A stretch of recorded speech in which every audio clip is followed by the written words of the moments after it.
પ્રગતિબેન, પક્ષાપક્ષીની રાજનીતિથી પર રહીને કેટલું ગંભીર, કેટલું જરૂરી છે આ દૂષણને રોકવું?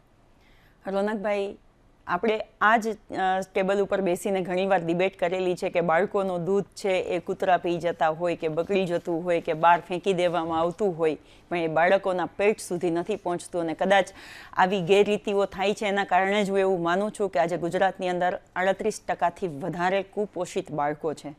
આપે કહ્યું એમ કે ગુજરાતમાં માનનીય માધવસિંહભાઈ સોલંકીએ આ એક પવિત્ર હેતુથી આ યોજનાને ચાલુ કરી હતી કે ભાઈ બાળકો કમસે કમ સ્કૂલે જતા થાય અને ત્યાં ખાઈ પી અને તંદુરસ્ત રહી અને ઘરે જે આપણે ખબર છે કે કોઈ પૈસાવાળા બાળકો ત્યાં મધ્યાહન ભોજનમાં જમવા નથી જતા. ગરીબ હોય કે અમુક મધ્યમ વર્ગના લોકો હોય કે જે મજૂરી કરતા હોય એવા મા બાપના બાળકો એ સરકારી સ્કૂલમાં જતા હોય છે અને મધ્યાહન ભોજન એમને મળતું હોય છે. આ માત્ર 8 કિલો સુખડીની વાત નથી રોનકભાઈ, આ ભારતીય જનતા પાર્ટીની દાનત અને નીતિની હું તો વાત કરીશ એટલા માટે કે આ આટલી સરસ યોજનામાં એવું બની શકે કે 20 વર્ષથી અનિલ અંબાણી જે ત્યાંનો જે માણસ છે એ 20 વર્ષથી ત્યાં ગેરરીતિ કરતો હશે અને તંત્રમાં કોઈને ખબર નહીં પડી હોય.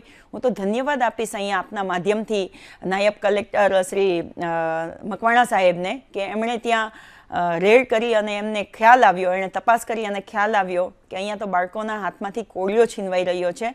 અને હું આશા પણ રાખી રહી છું રોનકભાઈ કે આવી ગુજરાતની તમામ સ્કૂલોની અંદર અને તમામ મધ્યાહન ભોજન ત્યાં ચાલતા હોય ત્યાં થર્ડ પાર્ટી ઓડિટ થવું જોઈએ અને આમાં કોઈ અધિકારી હોય કે હપ્તા ઉપર સુધી જતા હોય કે કોઈ પણ ઇન્વોલ્વ હોય તો એમને સજા થવી જોઈએ. એવું ના હોવું જોઈએ રોનકભાઈ કે અહીંયાથી એવું કહી દે કે એમને સસ્પેન્ડ કરી દીધા કે એમને એમની જગ્યા ઉપરથી ઉતારી દીધા અને બીજા વ્યક્તિ આવે એમને ત્યાં ભ્રષ્ટાચાર કરવાનો મોકો મળે. એવું ના હોવું જોઈએ કેમ કે આ દેશના ભવિષ્ય માટેનો વાત છે, આ નાના નાના ભૂલકાઓના સ્વાસ્થ્ય માટેની વાત છે. એટલે રોનકભાઈ, હું એવી આશા રાખું છું કે આવા જે લોકો જે બાળકોનો કોળિયો છીનવી રહ્યા છે એ લોકોને સજા થવી જોઈએ, જેલના સળિયા પાછળ જવા જોઈએ તો દાખલા બેસશે. આપણે કેટલી વાર અહીંયા બેસીને ડિબેટો કરતા રહેશું કે નાના બાળકોના હકનું દૂધ છીનવાઈ રહ્યું છે. રાજેન્દ્રભાઈએ જ્યારે મને કહ્યું ને કે મોંઘવારી વધી છે, હું એવું માનું છું કે આ સરકાર સત્તામાં એમ જ આવી હતી કે બહુ હુઈ મહેંગાઈ કી બાર અબ તો મોદી સરકારે એવું કહ્યું હતું અને એ જ કહી રહ્યા છે કે મોંઘવારી વધી છે.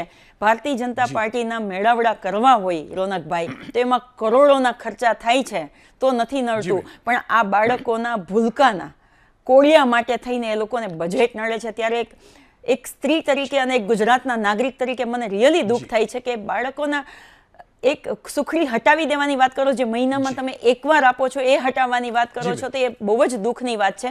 ગુજરાતને આપણે ખુમારીના રાજ્ય તરીકે ઓળખીએ છીએ, ફાઇનાન્શિયલી કેપેબલ રાજ્ય તરીકે ઓળખીએ છીએ, તો કમસે કમ હું એવી આશા રાખું છું કે 38%ના દરનો ઘટાડો થવો જોઈએ અને બાળકોને સારું ભોજન ત્યાંથી મળવું જોઈએ. કેમ કે આ સરકારમાં રોનકભાઈ એક વાત કહીશ કે એવી એક યોજના બતાવો કે જેમાં ભ્રષ્ટાચાર કે ખુલ્લો ના પડ્યો હોય.